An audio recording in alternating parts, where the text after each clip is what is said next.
So I got a question on both of my colleagues over there, because for the Czech-Polish context I know. We mentioned that in our context we are a little bit sometimes questioning this Polish-Polish cooperation in terms of the CBC. Does it also work on Bulgarian-Serbian border, on the Danish-German border, that these minorities are active cross-border cooperation project actors? And the special question on Martin, aren't there also the projects which would, let's say, link the Danish minority living in Germany with the German minority living in Denmark, or this would be too weird already? Thank you. Yes. Well, there has been a policy in Schleswig from, I think, at least Interreg 2, I don't know if they did it in Interreg 1, but that there should not be any exclusive minority kin state projects. That means if the minority was involved in a Interreg project, it had to be with partners, that there had to be some cross-ethnic or cross-national language cooperation too. And the same applies, as far as I know, when it comes to minority cooperation. I think they have a policy that they do not fund projects which are exclusively minority cooperation, so there have to be more partners. Thank you. But the minorities are involved in many Interreg projects. What would be the context for Bulgaria and Serbia? Yeah, actually, the minorities have the minority in Serbia and Bulgaria, and the Bulgarians collected some money to found a monument of Vasilevsky. Vasilevsky was a revolutionary who fought for the liberation of Bulgaria of the Ottoman era. So because of this project and the cooperation between, of course, the Serbian authority as well and the Bulgarian government, so this monument was opened, and there are, of course, other projects, of course, on the media cooperation, for example, the issue on this newspaper, that they were again raising money for paying the debt of the newspaper, and after some of negotiations, so the debt was the debt was paid, and the Serbian side decided to Bulgarian side not to pay it, and the Bulgarian newspaper to continue to inform its audience. I would like to say that Martin raised a very interesting question concerning the relation between cross-border cooperation and minorities. And as far as not cross-border but territorial cooperation is concerned, I have a feeling that at the moment, maybe you will tell me that I'm right or not, at the moment it's relatively difficult to involve minorities in cross-border cooperation management, but it's relatively easy to involve them in transnational cooperation management. Like I'm at the moment involved in EU strategy for the Baltic Sea region. You have EU strategy for the Danube region. And I think that this transnational cooperation is more soft. But we have several commissions, several groups, and I see the possibility of involving the minorities in this bigger EU macro-regional strategies. But frankly speaking, we have 16 Euro regions in Poland, and I don't see any opportunity to involve them officially in the cross-border program management. And another question is to Hynek. I have a question. It's the first time that I am Pole. It's the first time that I have heard so much about Polish cross-border cooperation. It's a new phenomenon. And my question to you is it the Polish partner overactive, or is it the Czech partner sleeping? Thank you. We have to distinguish here between minorities as formal institutions like Bund Deutscher Nordschleswiger or the Danish Sydslesvig-Forening, and minority members or politicians. And we have examples of especially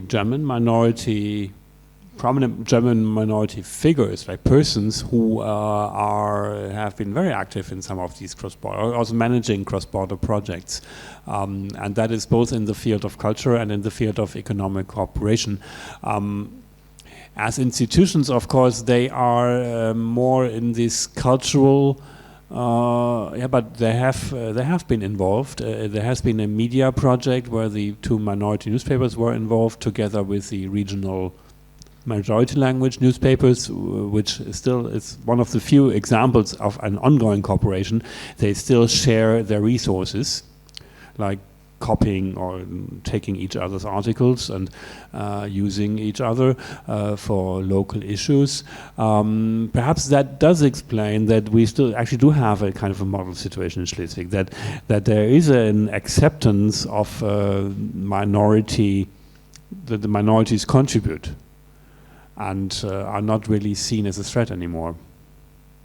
Because I don't see anybody, like in Schleswig, in the Schleswig case, there is not really any issue about that. This is perhaps also because it has been this policy that you never have these minority exclusive projects, but that you always use projects where you have partners from minority, but also from majority population.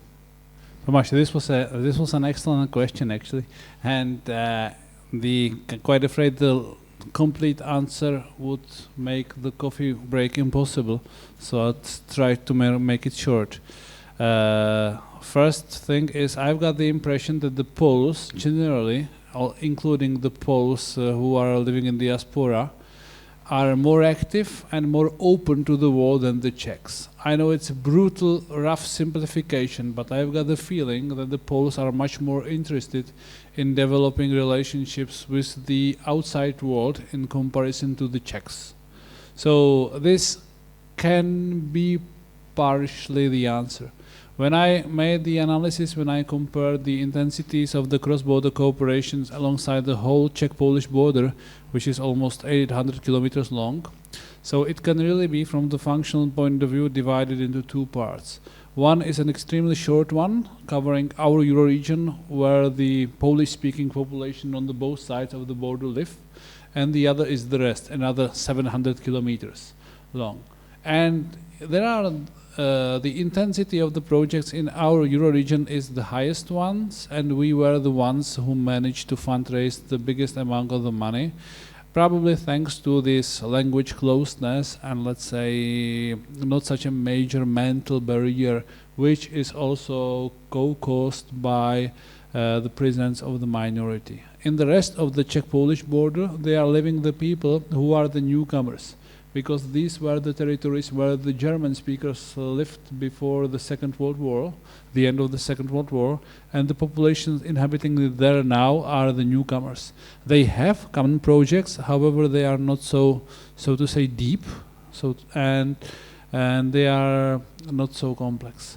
In our Euro-region, the issue is that really it's not about the Czech organizations are so lazy, but it's rather about that these Polish organizations are really active and are quite naturally motivated to cooperate with the kin state, which is, once again I repeat, I don't see anything unacceptable in this. It is for me also the cross-border cooperation. The history decided that it's across the border. My impression is that most of what you described has been examples of minorities, both titular minorities, as Nimny called them in the Soviet terminology earlier on, and minorities that are not titular, like the Bashkuvian.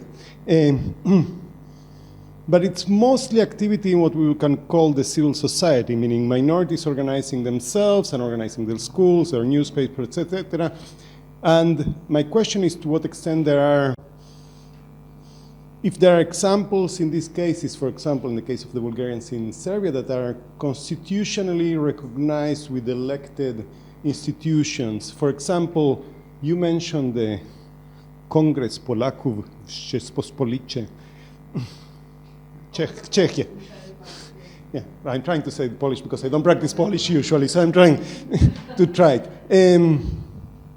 Is it a constitutional body, or is it more like it used to be the INC in India, or the ANC in South Africa? They call themselves the Congress, but actually they were institutions that were national.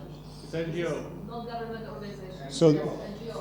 So they're all NGOs. You mentioned NGOs. Not all of them, actually. But, okay, go ahead. Some of them are really sheer civic society organizations. This Congress of Poles, really, thank you for this. I will use it. It reminds me of the African National Congress, but it's really an NGO, which is based on the voluntary basis. However, it is well organized. However, the schools operating, teaching in Polish language in Czechia and this pedagogical center are already part of the public administration. They are funded from the Czech state budget, and the teachers teaching there and the officials working there are the Czech state public servants. So in Czechia, it's the mix of both.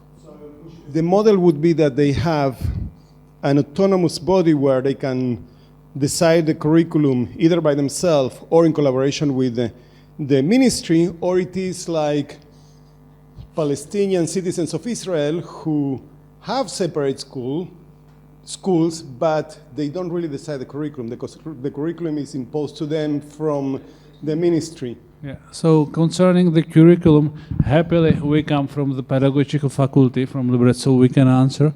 So in Czechia, the school curricula are really very democratic process. So we have got the framework program, which is a national curriculum at the national basis, which states a frame. But for the content of the school, so each school is absolutely free to select its content. And for the Polish schools, it's really respected that they are the minority schools and their students are of Polish background. So this is very democratic, and the process of how do the school educational programs, so the school curricula look like, it's up to the school principals and the school teachers. And in practice, thanks for this, because this deserves research, and this is probably a challenge for us from the region. The primary hypothesis would be that the school curricula of these minority schools in Czechia would be much more inventive than of the majority schools. Maybe we should research this. So, for example, sorry that I think. So, for example, if they choose to take Polish writers in literature, they can choose whatever Polish writers they can, as opposed to, again, the Palestinians in Israel who are not allowed to use Palestinian writers, and they have to teach Israeli writers translated to Arabic rather than... No, the opposite. They must. In the subject which is called Polish language and literature, they would have to study about the Polish Adam writers and Mickiewicz Polish and everything. literatures. Otherwise, they would not pass the living exam. And Bulgarians in... Bulgarians in Serbia. Bulgarians in Serbia, yeah.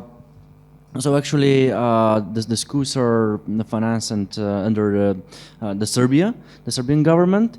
So I know that we have the public opinion in Bulgaria is that we haven't a lot of NGOs. We haven't. And our government is doing less on keeping the Bulgarians not only in Serbia, but the Bulgarians everywhere. So we haven't. So the people are thinking that we haven't a strong policy for our communities and our minorities in the different countries.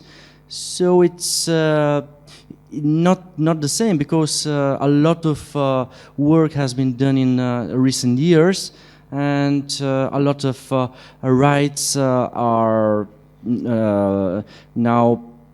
A lot of the communities are happy that they have, as I gave an example, of a lot of because they have a lot of rights now, and I believe that in the case of Serbia, we are at the side that being part of European Union, we could somehow moderate the current policy in these regions.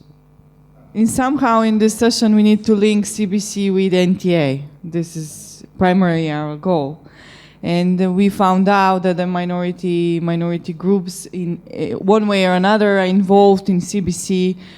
A lot of it because they are on a border region, and of course there are minorities living on a border region, and somehow logically they are included. But they have public schooling, which is a curriculum led by the states in the country. These are maybe hints of NTA, but this is not an NTA by any kind of definition. So my questions to four speakers, your ideas, how we could actually link and maybe enhance cross-border cooperation by giving more NTA principles and NTA modalities to cross-border cooperation. Apart from that, we already logically include minority councils, but how we actually put CBC into an NTA element, for example.